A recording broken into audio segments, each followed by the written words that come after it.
Feldarbeit im Frühjahr 2020. Die Erde ist völlig ausgetrocknet. Ein Bild, das sich in diesem Sommer wiederholt hat. Thomas Schwab aus Remlingen bei Würzburg ist Gemüsebauer. Seine Böden sind hervorragend. Doch nach mehreren trockenen Sommern hat er ein Wasserproblem. Unsere Brunnen schütten nur sehr, sehr wenig. Die Wasserwirtschaft prognostiziert zukünftig noch weniger. Und mit dem Wenigen müssen wir zurechtkommen.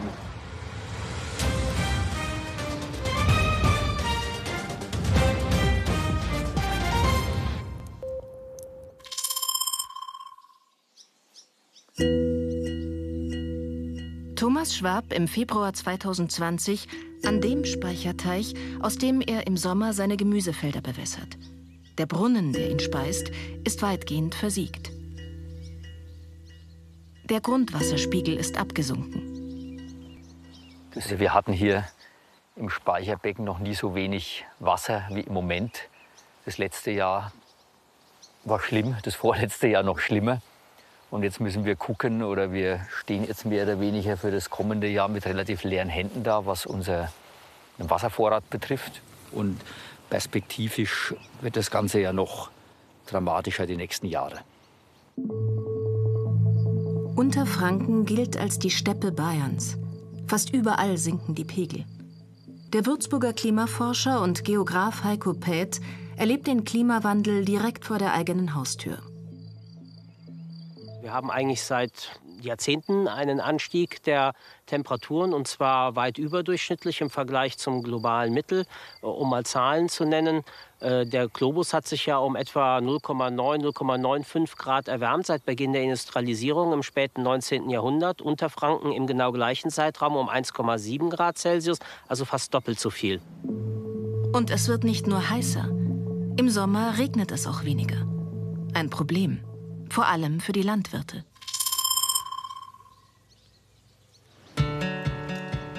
Der Biolandbauer Thomas Schwab baut nicht nur Gemüse an, er handelt auch damit.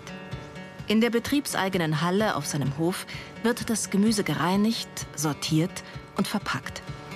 Sein Sortiment umfasst Möhren, Zwiebeln und Kartoffeln aus Eigenanbau und von Gemüsebauern aus der Region.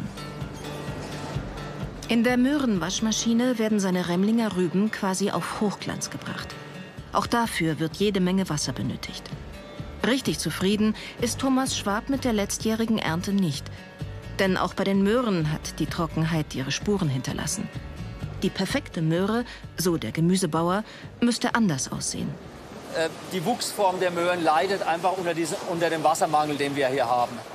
Das heißt, wir müssen uns zukünftig darauf einstellen, Möhren zu vermarkten, die, man könnte sie als Klimawandelmöhren bezeichnen, die einfach nicht so perfekt wie sonst üblich wachsen.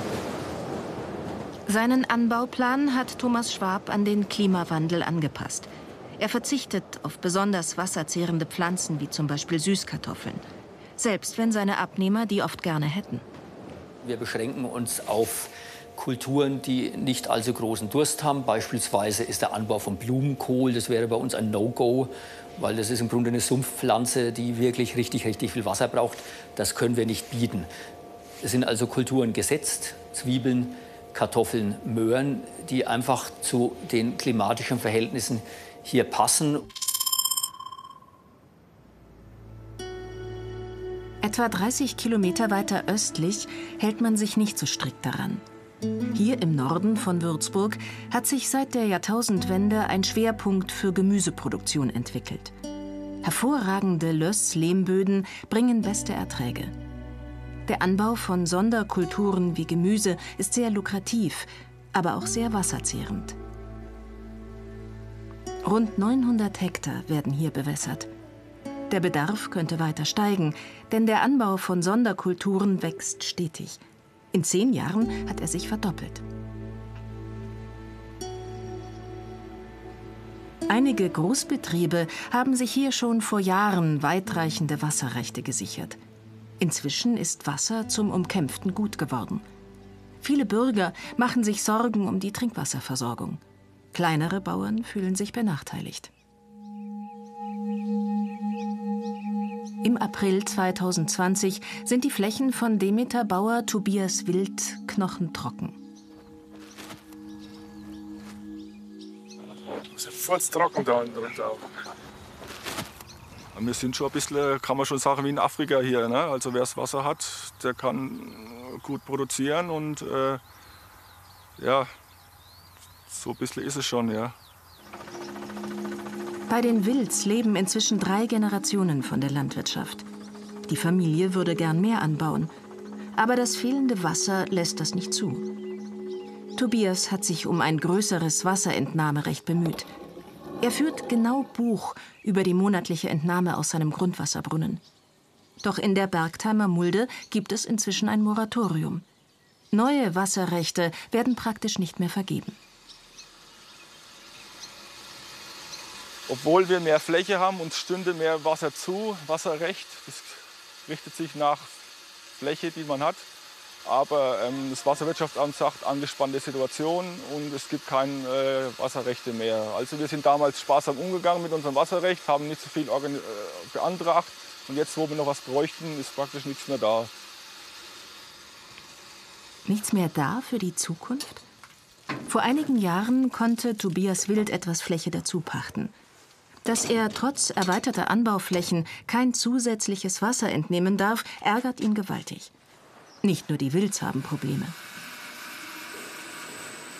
Ich sehe es auch so, dass viele potenzielle Betriebsnachfolger momentan, die noch jünger sind wie ich, halt überlegen, ob sie überhaupt einsteigen. Beziehungsweise haben viele auch schon die Flinte ins Korn geworfen, die hier keine Chance sehen. Man will immer bäuerliche Landwirtschaft, aber irgendwie wird die nicht gefördert. Zum Bewässern nehmen die Wilds auch Dachwasser, das sie in einer riesigen Zisterne unter dem Hof sammeln. Doch je weniger es regnet, desto weniger Dachwasser ist verfügbar. Wenn das Jahr schon so trocken beginnt wie in diesem Frühjahr, wächst die Sorge, dass das Wasser am Ende nicht über die Saison reichen könnte. Wer hier zur Pflanzzeit schon zu sparsam ist, riskiert, dass die Jungpflanzen nicht genügend Wasser zum Keimen bekommen. Und das könnte am Ende fatal sein.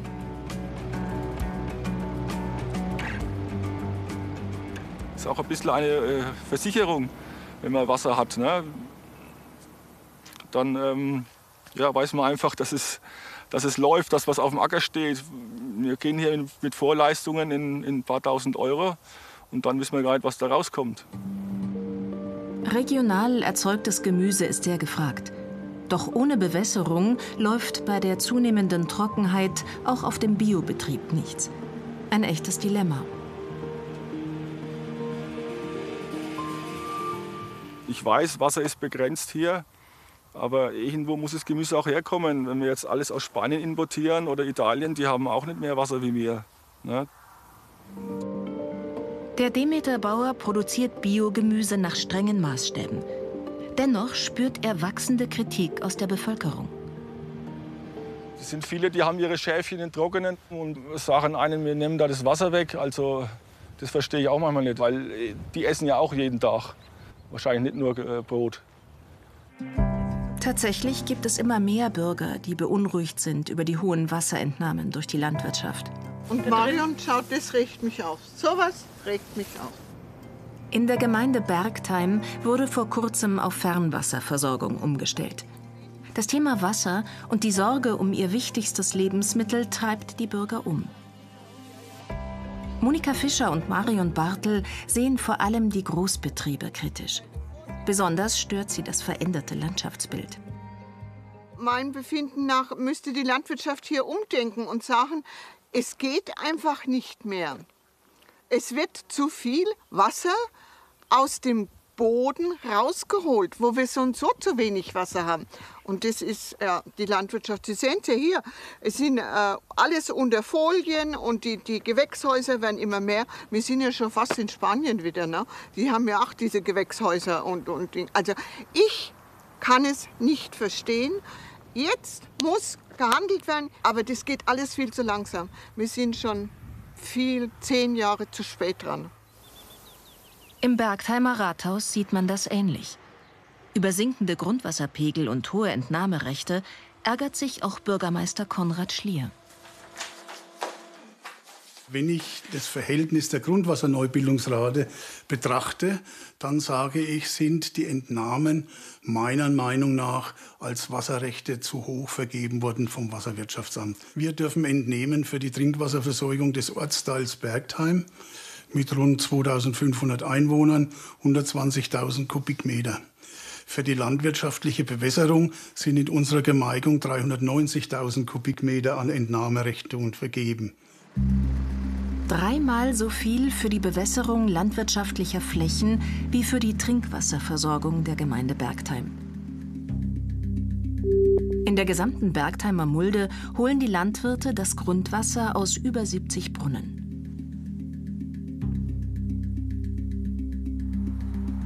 Hat man womöglich zu hohe Entnahmerechte vergeben? Der damalige Behördenleiter des zuständigen Wasserwirtschaftsamts in Aschaffenburg, Herbert Walter, sieht das im Sommer 2020 anders. Was wir bei den Grundwasserständen beobachten, führen wir hauptsächlich auf die geänderten Niederschlagshöhen zurück. Also die Winterniederschläge, die einfach unter den Mittelwerten geblieben sind.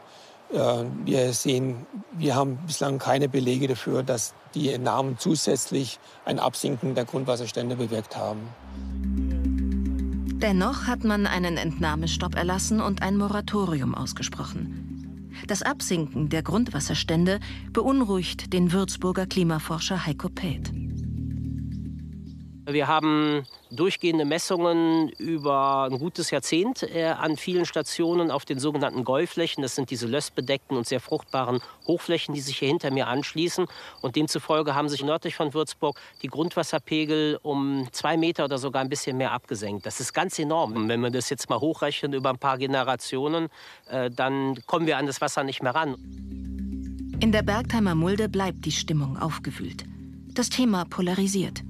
Sogar von Sabotageakten wird immer wieder berichtet. Es wurden Brunnenköpfe beschädigt, es wurden Bewässerungsleitungen beschädigt und so weiter.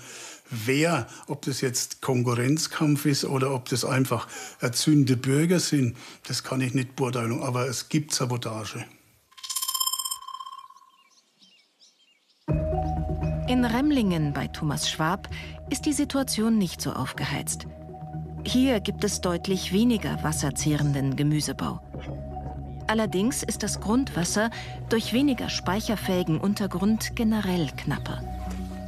Regelmäßig überprüft der Landwirt Entnahmemengen und Grundwasserstand. Der Pfeifton des Lichtlots signalisiert die Wassertiefe. Steht genau bei 15 Meter. Also wir haben in 15 Meter Tiefe haben wir das Wasser anstehen.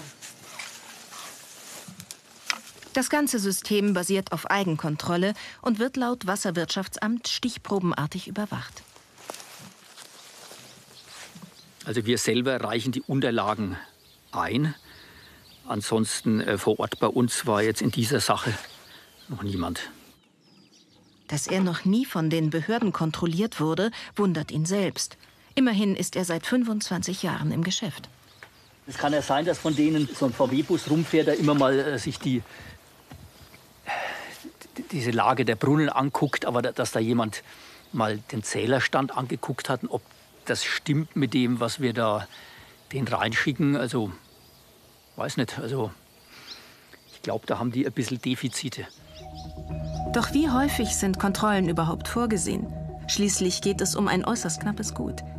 Aus der Fachbehörde heißt es im Sommer 2020 dazu: Zum Beispiel 2018 in dem Trockenjahr, da waren wir mehrmals im Sommer draußen und haben die großen Landwirte kontrolliert. Und es gibt halt auch Jahre, wo der Bewässerungsbedarf eher niedrig ist, sodass wir da nur vielleicht einmal oder auch gar bei manchen auch gar nicht rausgehen. Doch seit Jahren ist der Bewässerungsbedarf hoch. Am Kontrollsystem hat das nichts geändert. Volkmar Halbleib, Abgeordneter für den Wahlkreis Unterfranken, ist seit Jahren mit der Thematik beschäftigt und hat mehrere Landtagsanfragen gestellt. Wie ich in das Thema eingestiegen bin, habe ich das Gefühl gehabt, die Behörden haben weder einen Gesamtüberblick über die tatsächliche Entnahme noch ein ausreichendes Kontrollsystem und Nachschausystem. Im Prinzip war so ein Stück weit Blindflug. Wie viel Wasser wird da überhaupt wo entnommen? Im Sommer 2022 gab es Hinweise, dass Wasseruhren sogar rückwärts laufen würden. Der Verdacht stand schon länger im Raum. Es wird gemunkelt, dass es relativ leicht ist, die Wasseruhren zu manipulieren oder stillzusetzen oder irgendwie sowas, dass also die Wassermenge beschönigt wird, die entnommen wird. Ne? Und ja, also wer sich auskennt, warum denn nicht? Ja? Ich habe schon manchmal das Gefühl, dass etwas mehr vielleicht vergossen wird. Wir hatten das auch im Jahr 2018. Da war ein Landwirt auch über seiner genehmigten Fördermenge und hat dann innerhalb von 8 Tagen nochmal 20.000 Kubik nachgenehmigt bekommen, mit der Begründung, man kann ja jetzt die Ernte nicht kaputt gehen lassen. Nachgenehmigen statt sanktionieren, sporadische Kontrollen und kein Gesamtüberblick über die Entnahmemengen. Kann man so dem Klimawandel begegnen? Was müsste geschehen? Das hängt natürlich daran, wie viele Personen bei den Behörden können sich um das Gebiet kümmern, wie oft sind sie vor Ort, wie oft wird kontrolliert, macht man Zufallsbesuche, also unvorbereitete Besuche. All das gehört ja zu einem Kontrollinstrumentarium des Staates dazu. Ich habe den Eindruck, da ist noch deutlich Luft nach oben. Langfristig wird das Wasser knapp sein. Da ist sich Thomas Schwab in Remlingen sicher. Also muss er Wege finden, um mit weniger zurechtzukommen. Schon länger setzt er auf wassersparende Tropfbewässerung. Nun will er dieses System noch optimieren. Also wir arbeiten an der Verlegetechnik für unsere Gemüsesämaschine, damit wir die Möhren und die Zwiebeln bei der Aussaat parallel mit einem Tropfschlauch versehen können. Sein Ziel ist es, den Schlauch dabei im Erdreich zu verlegen. Dass wir 3 cm tief den Tropfschlauch ablegen können. Wenn ihm das gelingt, könnte er seinen Wasserbedarf weiter deutlich reduzieren. Die Idee dazu hat er im Kopf. Nur die Technik, die es jetzt bräuchte, die gibt's noch gar nicht auf dem Markt. Die Nachfrage von Seiten der Gemüsebauern ist noch zu gering. Diese Ideen, was wir da eigentlich machen, eigentlich wäre das gar nicht unsere Aufgabe, sondern das wäre Aufgabe von Versuchsanstalten.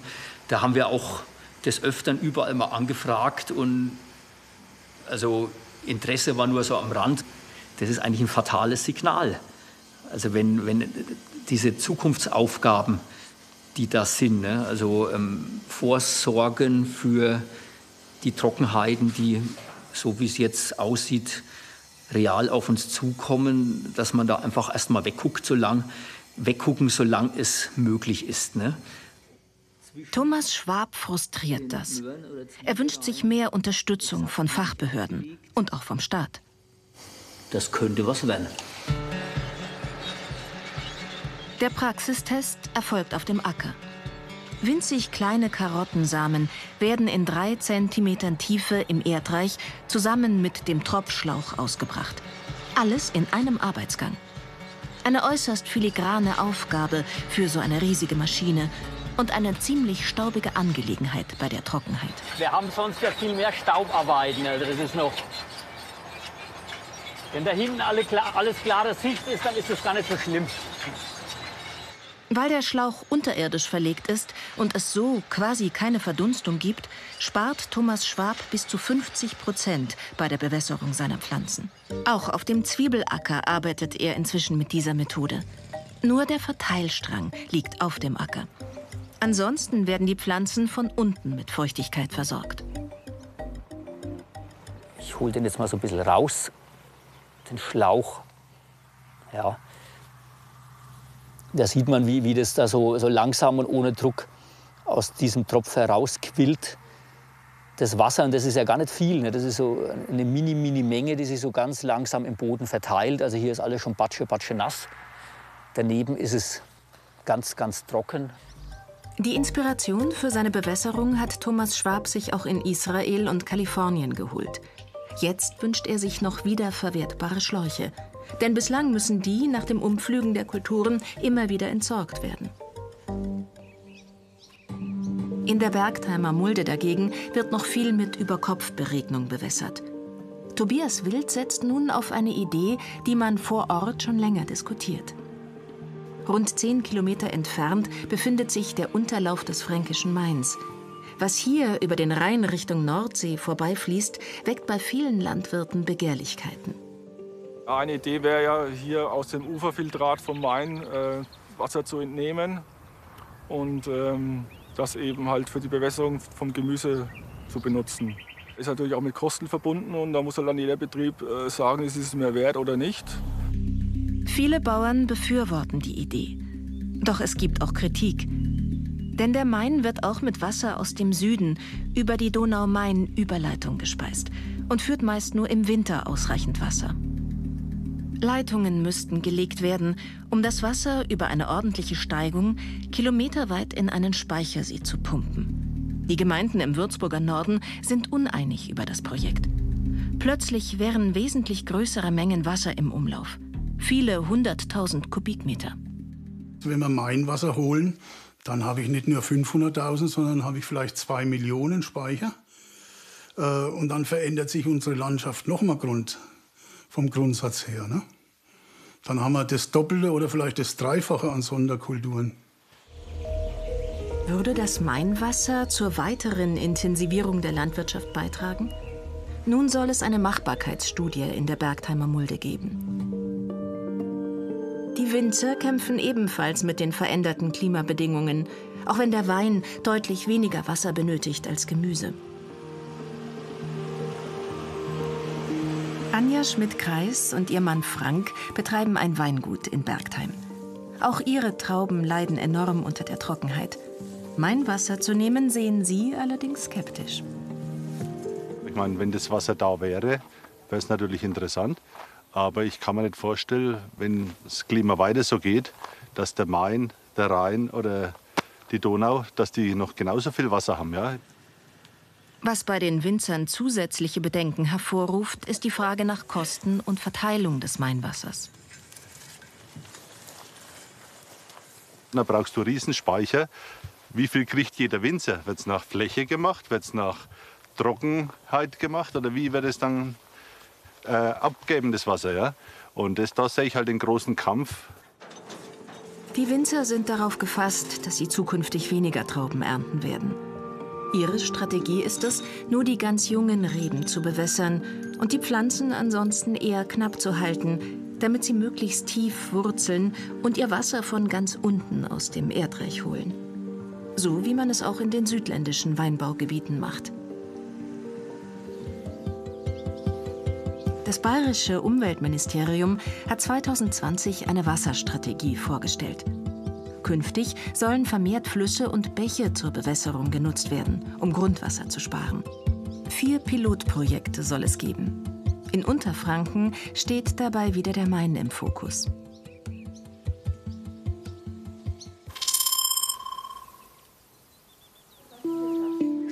Iphofen, westlich von Würzburg, wurde zum staatlich geförderten Pilotprojekt. Der Wein ist ein wichtiges Aushängeschild der Kleinstadt. Viele Menschen hier leben davon. In einer Machbarkeitsstudie wurde das Mainwasserprojekt bereits befürwortet, auch wenn der Fluss rund 8 Kilometer entfernt ist. Haben die Winzer eine bessere Lobby als die Gemüsebauern? Andrea Wirsching produziert hier Spitzenweine. Sie sieht keine Möglichkeit, ihre Qualität zukünftig ohne zusätzliche Bewässerung zu halten. Der Druck auf dem internationalen Markt sei zu groß. Wir können hier wirklich mit die besten Weißweine der Welt machen. Und wir müssen aber unsere Pflanzen davor bewahren, in diesen, das klingt so dramatisch, aber in diesen Todeskampf zu kommen. Wenn also das Wasser dann irgendwann so wenig wird, dass die nur noch mit knapper Mühe und Not versuchen, irgendwelche Früchte zu produzieren, dann sind die Früchte nicht mehr gut genug für einen guten Wein. Gerade die Spitzenlagen müsste sie bei anhaltender Trockenheit langfristig womöglich aufgeben, so die Winzerin. Die zu bewirtschaften sei wegen der Steillage ohnehin schon extrem aufwendig.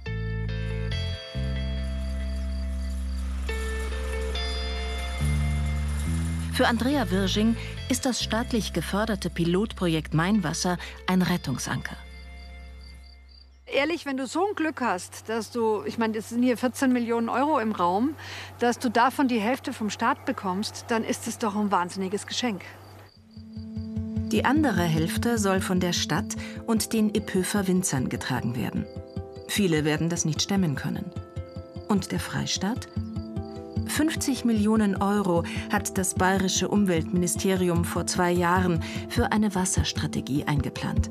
Also auch für Wald, Moore und Trinkwasser. Am Ende wird es wohl nur für einige wenige Leuchtturmprojekte reichen.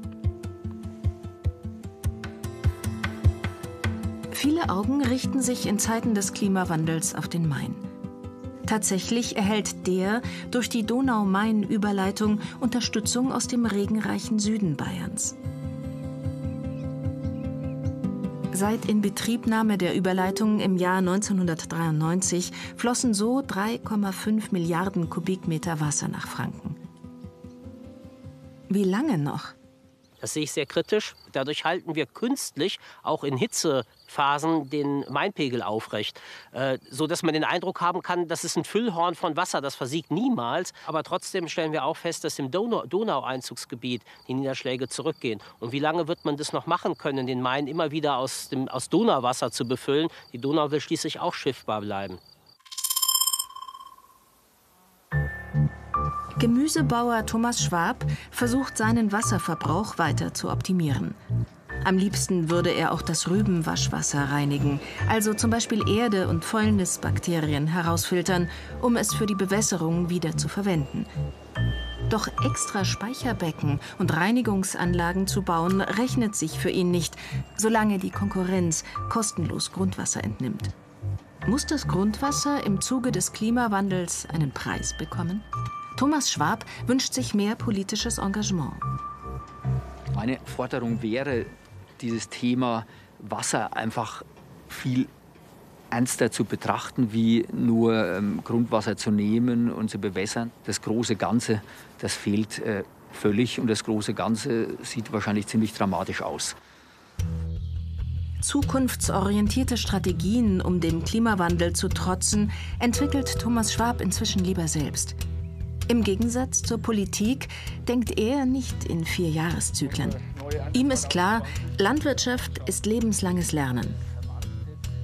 Gerne tauscht er sich mit Kollegen aus. Heute ist Tobias Wild zu Besuch. Er will sich vor Ort über die Tropfbewässerung von Thomas Schwab informieren. Das Mainwasserprojekt in der Bergheimer Mulde kommt nur langsam voran. Tobias Wild muss sich nach alternativen Möglichkeiten umsehen, um mit seinem Wasserkontingent zurechtzukommen. Und dann hast du da dein Teestück. Der Schlauch ist ja auch gut aufgeräumt, eigentlich da auf dem Damm. Kann man ja auch schon gut bearbeiten noch, das Feld. Ne? Thomas Schwab freut sich über das Interesse seines Kollegen, der wie er Ökolandbau betreibt. Wir sind halt ein Teil dieses Systems und da sollte man mit seinen Erkenntnissen irgendwo nicht hinterm Berg halten, sondern einfach sagen, okay, Kollegen, guckt es euch an, wäre vielleicht auch was für euch. Lernen, mit den neuen Herausforderungen umzugehen. Nicht hinterherlaufen, sondern vorausdenken. Thomas Schwab rüstet sich für das, was auf ihn zukommt. Er geht von großen Veränderungen aus.